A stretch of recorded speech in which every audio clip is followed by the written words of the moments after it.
cookbook changed my life. I know how crazy that sounds. What on earth could she possibly be talking about? But it's true. For most English students, it's something like War and Peace, or Pride and Prejudice, or Beowulf. But for me, an 18th century cookbook changed mine. Raise your hand if you've read a cookbook. This is not a trick question. Yeah, like I thought, most of you. Now raise your hand if you think those cookbooks are political. Okay, a couple weirdos raised their hands, and they'd be right. My cookbook from 1792 contained only 3 recipes and 20 pages of anti-French Revolution propaganda.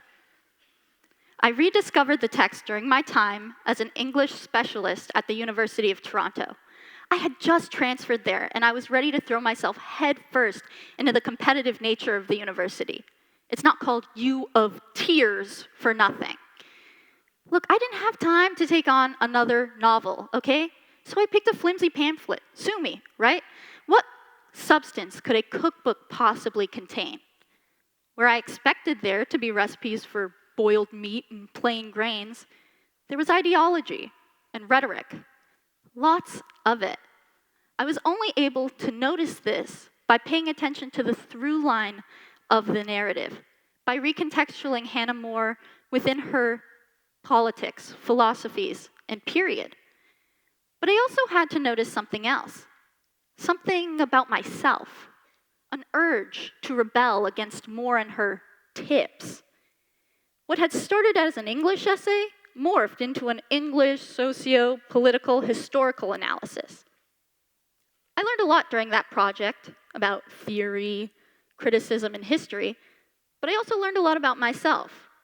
Look, I had my sneaking suspicions, but it really confirmed where I lie, socially, morally, politically.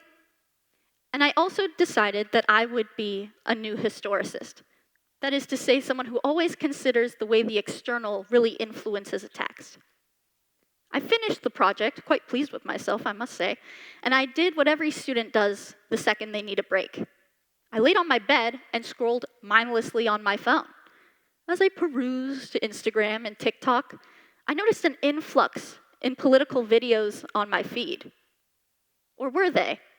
What normally would have been run-of-the-mill cooking channels, product reviews, motivational TED Talks, and AI-generated slop ended up having ideology and criticism of varying degrees in everything I saw.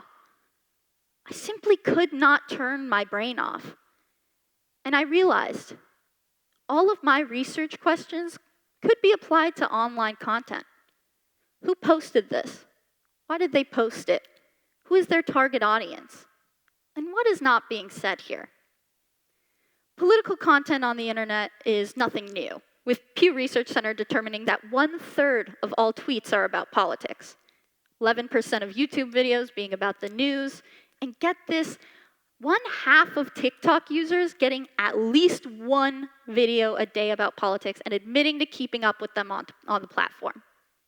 The thing with these studies, though, they only consider explicitly political content, not the covert silent type that I'm interested in, making these numbers not only higher, but muddled. This makes a lot of sense, right? We tend to compartmentalize things as genre-based media. The man with a podcast yelling with flags in the background on a set is considered explicitly political content. But the woman baking bread in her kitchen in a prairie dress isn't. Nor are the finance bros selling you a get-rich-quick scheme, or the plethoras of AI-generated content. Look, it's good and beneficial even to separate these things into categories. It helps us understand what we're seeing. But hot take, okay? Socio-political criticism in media is not good, not bad, but inevitable. When you think about it, we really can't help ourselves. Everything is always going to be painted with the external influences of an author and their worldview. What's important is the way that we approach non-political media in a similar way that we would explicitly political media. So what kind of politics are we talking about here if everything is political? Well, considering we are at Oxford, and being the very good English student that I am, we will be consulting the Oxford English Dictionary. Get your moans and groans out now, okay? For most of you, when you think about politics, you probably think of the definition, a theory or practice of government or administration. That makes a lot of sense. I don't blame you. But the definition I'm interested in would be assumptions or principles relating to or underlying any activity, theory, or attitude, especially when concerned with questions of power and status in a society. Makes a bit more sense now, right? Another definition I really wanted to share with you, because I found it particularly interesting, is actions concerned with the acquisition or exercise of power, status, or authority, frequently derogatory. I hope you guys find this as interesting as I do. Definitions, I mean. I was particularly intrigued by the fact that politics could be derogatory when used for self-serving purposes. Because really, when you think about it, on a deeply philosophical level, aren't all politics self-serving? Even the most selfless future you can conceive of can still only be the future you conceive of. Just some food for thought. Some theorists that helped put words to many of my observations was Frederick Jameson, who wrote a theory entitled The Political Unconscious. I would say go read it, and I'm never going to tell someone to not read something, but be warned, it is incredibly dense. He looks like the type to do that, right? Like, just speak normal, please. Anyway, he essentially posits that everything, art, text, media, is inherently political. And those that claim to not be political are the most political, with theory and criticism embedded in every nook and cranny of its being. That kind of makes a lot of sense. Another theorist that helped me a lot is Louis Althusser, who wrote Ideology and Ideological State Apparatuses. He looks at social structures and the norms they reinforce in getting our minds to decide what is normal, how institutions like schools, the law, organized religion, how these pillars of society determine what is, who can be what, and why things have to be this way. Well, who are these two guys? Why should you care? What am I even talking about at this point? Well, they give us the tools we need to begin deconstructing narratives, identifying ideology, and contextualizing a piece within its own history. Let's backtrack to that cookbook I was telling you about. You remember, right? Hannah More's The Cottage Cook has many opportunities to perform this kind of analysis, especially on her tips. Keep putting those in air quotes. Why? Well, the tip that got under my skin the most was about milk. Yeah, milk costs is what I discovered really does it for me. Mrs. Jones, Moore's talking piece, tells the poor women in her parish to simply buy the cow when the milk becomes too expensive. Sound familiar, right? Why rent when you should just buy?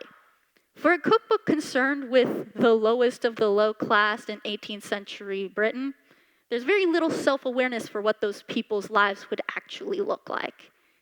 All of her tips are kind of along these lines. They assume that her readers already have some sort of disposable income, or that they should sacrifice quite literally every luxury they have, or just try being happier. Like, have you ever just tried not being sad? These guys, right? But who does it benefit for the lower classes in 18th century Britain to just sacrifice everything and be happy little cogs in the wheel? Well, the upper classes. And guess who was an upper class woman?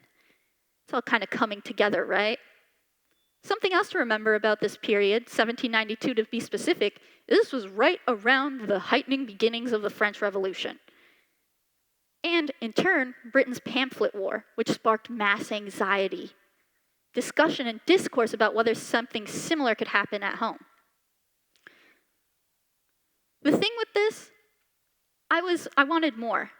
I was interested in the material journey of this book because I had a feeling there was more to it than perspectives from a high place. So I looked into it.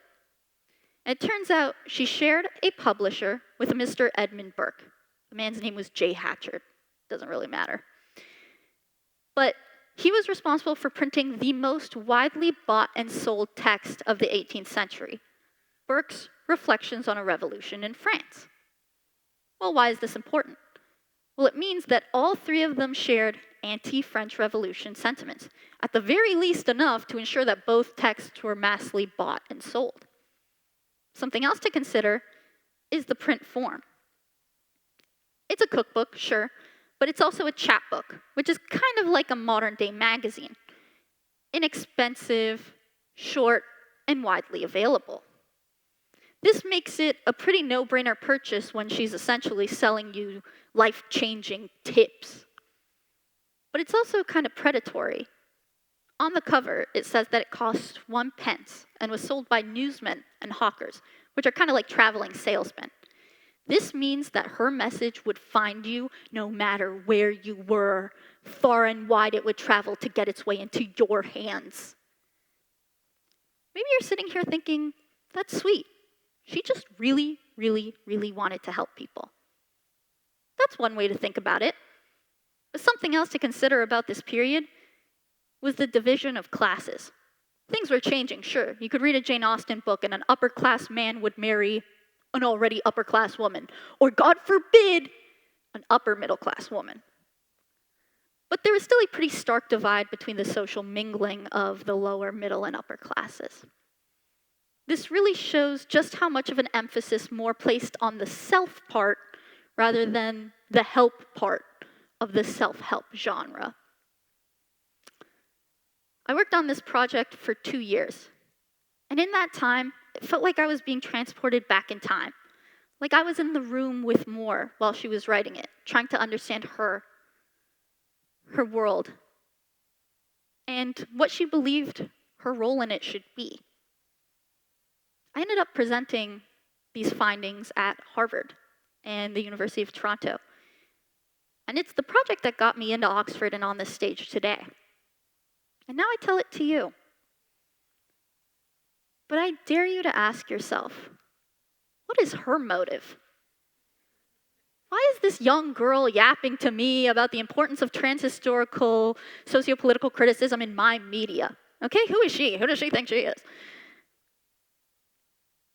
Well, some options. Maybe it's ego. I did just tell you about a whole ton of my accomplishments. And maybe I just wanted to say, thank you for coming to my TED Talk. Or maybe I have my own political agenda that I'm not allowed to tell you explicitly or I'll get in trouble with the event for. Or maybe I just care a lot about the role of humanities in everyday life. Unlike those people from 200 years ago who are all dead, I'm here, I can tell you. The truth is, I care about you. Cringe! Oh my God! I know, but it's true. I care about your ability to grow, to think critically when interacting with media online, to question preconceived notions, things you thought you knew to be true, to help you be a conscious consumer of the world around you in order to personally endorse everything that it is you believe in. Well, how do we do that? How do we become conscious consumers? By evoking our metacognition. What is metacognition? Well, it's our ability to pause, to ask ourselves, what are we seeing? What are we feeling and thinking? And why are we feeling it? Apps like TikTok, Instagram, they rely on your ability to scroll mindlessly, to not really pay attention to any of what you're seeing, to simply scroll and cue the next video. But I ask you, next time you see a video that you intensely agree with, starkly disagree with, to evoke your metacognition. It's hard at first, but it will be rewarding in the long run. The first step is to pause. Detach yourself from what it is that you're seeing and really be present in that given moment. The second step is to realize what it is that you're feeling and ask yourself, is what I'm feeling a fact or is it just a reactionary feeling? And this connects directly to step 3, which is to question. Question everything you see.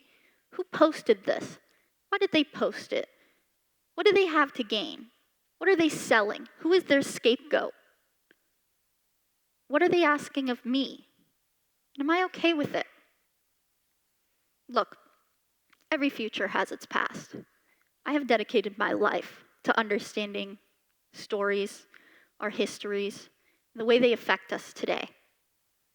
Many aspire to be visionaries whose projects look towards an innovative future, and that's really noble. I commend them. But few think to look backwards at the influence of the past. Humanities demand transhistoricism, for the present to reach out for the past in order to learn for the future of humanity. Hannah More embedded her political unconscious in a cookbook chapbook in the 18th century. In a similar way, that internet users embed their political unconscious in posts and videos in the 21st century. Almost 250 years have passed, but clearly not much has changed. Look, and I'm not telling you what to think. That's not what I'm here for. I'm only like 22, okay? But I simply implore you to question, to challenge, to be open-minded, and never forget, always historicize, because everything is political. Thank you.